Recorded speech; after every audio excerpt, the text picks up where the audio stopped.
bukannya respon positif yang aku dapat, karena menurut mereka adik-adik ini belum malua atau belum CD.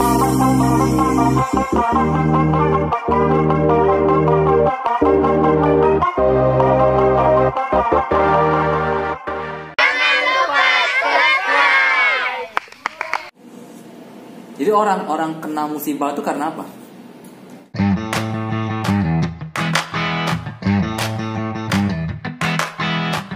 Gimana, Bro? Kalangan terbatas lah ya, ini. Kalangan terbatas, ya benar. Obrolannya memang nggak bisa mencakup teman-teman yang nonton semua, mungkin ada di lingkungan yang berbeda ya. Nggak apa-apa. Jadi kalau orang yang mengalami musibah, contoh kayak aku tadi, yang ditipu gitu. Ya itu yang aku ceritakan tadi, bahwa dia harus punya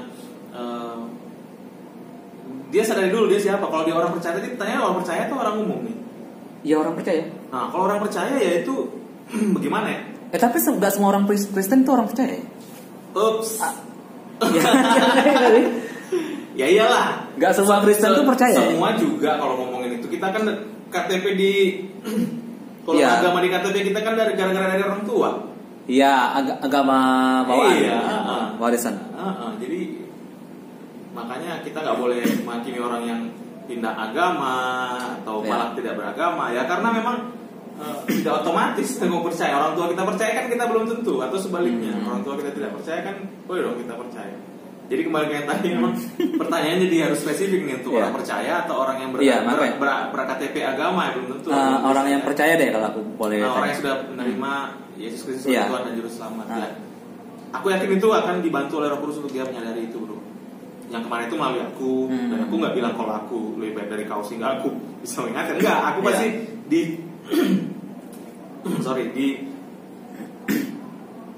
diarahkan oleh Roh Kudus untuk mengingatkan. Dan aku pun langsung bilang sama kau kan. Selain Eci, aku juga bilang sama kau kan, langsung aku WA. Karena kebetulan kemarin tuh, ini cerita dikit nih, si orang ini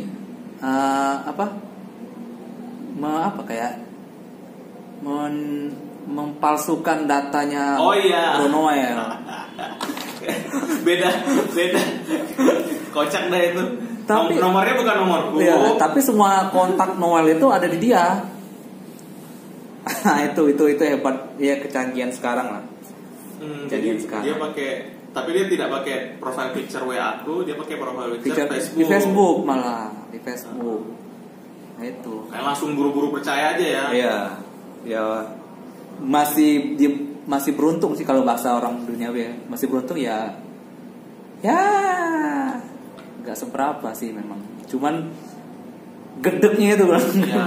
Ih, kok bisa gitu? Itu. Karena memang itu dampak yang diinginkan iblis, nggak mengenai nominal. Iya. Karena dia tahu kan ini bisa bikin berdampak. Kalau misalnya orang yang melimpah luar seperti misalnya yang punya bank BCA, ditipu pulsa 1 juta pun nggak ngaruh. Iya. Dia nggak akan gedek. Makanya iblis tahu gimana membuat orang gedek gitu kan.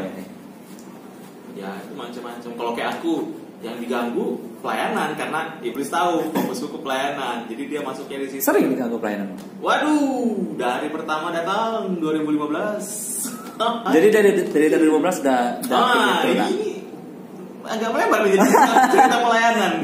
Tapi benang merahnya tadi ya, berkat dan kekhawatiran. Dulu 2015 agak sedikit agak dipadetin ya, padetin ceritanya biar nggak terlalu jauh dari konteks tema hari ini. Jadi 2015 aku gabung, terus ada 4 kelas nih. Sekolah mengimas. Itu masih ngajari gitar ya, atau sebagai pelayan kita? Aku ikut karena waktu itu Miki Santoso, halo Bang Miki, Kak Afrida ngajak aku tuh di Jakarta, nelfon, bisa bantu nggak pelayanan di Jambi untuk musik kan? Aku datang ada 4 kelas, masing-masing kan kalau ibadah kan harus diiringin musik ya, nggak ada pemusiknya. Akhirnya aku ajak Bro Didi Panggabean, halo Bro Didi, terus sisa 3 lagi kan, 2 lagi lah aku sama dia, 2 lagi kelas yang belum ada musiknya. Aku berinisiatif untuk ngajarin teman-teman yang kelas yang udah di atas untuk belajar gitar. Nah, aku ajarin, aku cerita ke teman-teman sama pelayan dalam rapat atau pertemuan pelayan kan. Teman-teman, aku udah ajarin nih dua adik-adik kita untuk melayani di kelasnya sendiri masing-masing.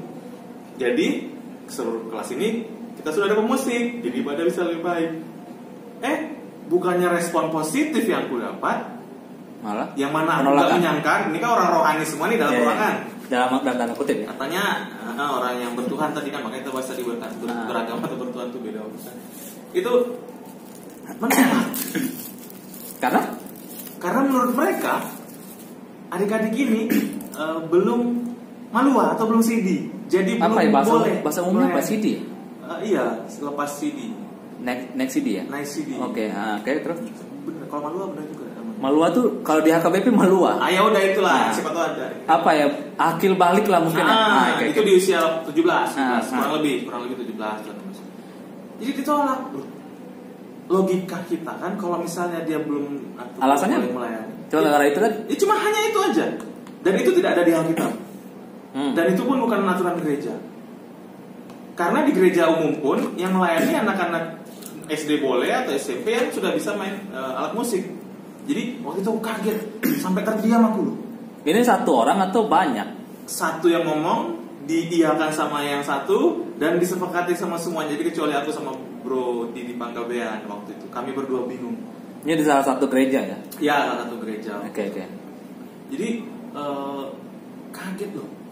Ini secara Alkitabiah enggak, akal sehat enggak, visi supaya ibadah itu berjalan lebih baik juga enggak. Absen semua tuh dari ruangan, akal sehat absen, konteks Alkitabiah absen, tidak hadir di mereka. Menurut yang nolak itu apa? Kenapa itu dia harus ini dulu baru bisa melayani di sekolah minggu? Ya, secara tidak langsung berarti dia membuat hukum sendiri, aturan sendiri, taurat sendiri. Itu yang menurut pikirannya sendiri, tidak Alkitabiah sama sekali. Jadi aku kaget kok dalam ruangan ini, aku baru tahu ternyata orang-orang itu bisa. Itu di awal-awal masuk ya? Iya, 2015. Oke. Terus responmu apa? Aku orangnya kan bersangka positif. Berbaik sangka terhadap orang yang baru aku kenal. Jadi begitu aku lihat itu aku kaget, shock karena aku pikir mereka semua orang yang mengerti Alkitab, konteks Alkitab utuhnya secara utuh dan memang berniat melayani sebaik-baiknya di tempat ini. Jadi aku pikir mereka ya konteksnya ke sana gitu melayani, tapi ketika kok ini kecuali ya si adik-adik turna itu disuruh khotbah, ya iyalah mereka belum bisa atau jadi worship leader di Turgos atau semacam ini nggak bisa, ini kan ngiringin musik. Dia melayani lewat nada-nada yang keluar, kok jadi ya itu sempit lah pemahaman Alkitab mereka, sangat sempit sekali, apalagi kalau konteks sudah utuh Alkitab Perjanjian Baru sudah dikenal, jauh sekali itu. Jadi kalau melayani harus lepas ini dulu, gimana itu? Ya itu udah jauh lah, itu keluar topik lah bro. Kalau dari sana, jadi maksudnya tadi, jadi tapi singkat cerita, aku sampai sekarang aku terus bisa aku bertahan karena aku percaya Tuhan pasti tempatkan aku di sini untuk jadi tempatku untuk menjadi mengalirkan respon tadi bahwa aku sudah dikasih Tuhan, diberkati Tuhan, maka aku ingin memberkati mereka. Khususnya di bidang musik karena aku itu yang aku dikasih Tuhan musik, itu apa aja lah mereka. Terus konsisten dari 2015 sampai sekarang dan walaupun pasang surut ya. Ya, pasang surut ini lagi surut nih. hari ini. Setelah 6 tahun surut lagi. Ini ya, lagi surut karena 11 Oktober ya. Orang yang kami anggap mensupport kami malah mensupport yang kemarin. Ini enggak apa-apa tanya nanti. Enggak apa-apa, kan enggak sebut nama. Oh iya. Yang 2015 itu didukung sama ada salah satu teman yang di sini. Jadi yang salah itu anggap secara langsung aku yang salah, yang benar yang jadi situ aku datang lagi tahun 2015 berulang. Itu berarti itulah kekhawatiranmu ya? Apakah ya itu perjalanan kuatanku dalam hal pelayanan ya. Apakah bisa ngadapin orang seperti itu dalam pelayanan, sementara tujuan kita melayani, tapi satu sisi ada nih mengganggu, pasti mengganggu dia. Orang yang berbeda tapi terlalu jauh bedanya. Ya. Kita konteksnya sama ya. Kalau dalam pelayanan itu Alkitab utuh. Ya. Bukan karena kebenaran aku yang bilang, bukan karena dia yang bilang, bukan karena Brojo juga, tapi karena konsep Alkitab utuh bahwa karena begitu besar kasih Allah akan kita semua ke dunia ini sehingga dia memberikan Yesus bagi kita yang percaya. Tugas kita adalah mengajak adik-adik ini, kalau yang teruna konteks aku, untuk percaya bahwa ada Tuhan yang mengasihi mereka. Itu sebenarnya benang merahnya. Nah, bagaimana kita melayani mereka ya itu visinya harusnya ke situ. Nah, dia sepertinya mempermasalahkan ya soal CD tadi ya. Ya, caranya tanpa mengindahkan apa yang mau di esensinya pelayanan itu, ya. esensi pelayanan itu gitu. Jadi berarti kayak hukum Taurat lama ya? Ya persis. Bedanya dia bikin sendiri Tauratnya.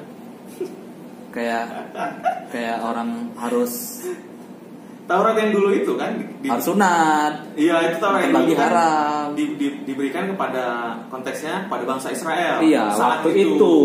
Nah, karena bangsa Israel baga-bagaan dikasihlah Taurat, akhirnya mereka jago-jagoan baga-bagaan. Jago-jagoan. Itu saat itu. Nah, ini sepertinya dia ingin membuat Taurat untuk kami di sini waktu itu 2015 dan orang ini diundang lagi oleh teman kami, diundang. Untuk nggak tahu untuk apa. Ya atau lah, aku nggak bisa ngomong lebih banyak nanti tendensius. Okay. Kita nggak tahu apa ininya kan. Jadi caramu mengatasi kekhawatiran itu waktu itu kan 2015 sampai sekarang 6 tahun ya, efektif 6 tahun lah. Nah bro, tadi aku sudah sebut nama Joseph Prince. Nah aku aku percaya Tuhan ya. Joseph Prince sih kalau bisa kita mau cek di mana? Oh, di YouTube ada, ketik apa? Joseph Prince. Tapi bahasa Inggris. Yang bahasa Indonesia ada tapi videonya masih sedikit. Bukunya ada Bukunya ada di toko buku Immanuel. Itu recommended banget. Oke, Joseph Prince. Itu sudah diterjemahkan dalam bahasa Indonesia ya? Sudah, ya bukunya sudah diterjemahkan dalam bahasa Indonesia. Itu pasti nggak nyesel belinya, nggak merasa rugi, bahkan nanti akan beli lagi. Di Marketplace ada sih, aku ada beli juga. Oh ya, Marketplace kayak yang hijau, Tokopedia juga, ya. Dan Shopee juga ada. Gak apa-apa sebut. Endorse dong Bro William yang punya Tokped. Oke, terus lanjut. Ya. Itu gimana tuh? Hal seperti apa ya yang Joseph Prince kasih sehingga bisa mempengaruhi sudut pandangmu akan pemahaman akan Alkitab? Bahwa Allah sebenarnya selalu ingin oleh karena sudah diberikannya yang anaknya Yesus Kristus untuk kita, untuk aku pribadi. Jadi dia selalu dalam posisi standby untuk memberkatiku gitu. Selalu ingin memberkatiku, bukan sebaliknya. Sebaliknya gimana? Untuk mengutukku tentu saja, atau menghakimiku, bukan. Tapi dia ingin memberkatiku. Jadi itu yang membuatku kemudian ketika menghadapi kekhawatiran atau hal-hal yang dilemparkan iblis ke muka aku, ya aku nggak belajar, masih dalam proses belajar untuk tidak mengarahkan pandanganku ke sana, tapi mengarahkan pandanganku ke anugerah Tuhan seperti yang dilakukan oleh Petrus tadi contohnya kan. Nah, itu aku belajar untuk seperti itu. Jatuh bangun masih ya. Bukan masalah fokus ke penghakiman ya. Ya iyalah, makanya itu mesti baca Alkitab secara utuh, jangan setengah-setengah dan harus sesuai konteksnya. Nah, buku Joseph Prince ini membantu kita memahami Alkitab sesuai konteksnya. Konteks Alkitabnya, bukan konteks kita. Karena kan ada orang yang ingin membuat tema sendiri, supaya memvalidasi temaku ini, carilah yang Alkitab. Ini cocok kali ya. Dicomot aja.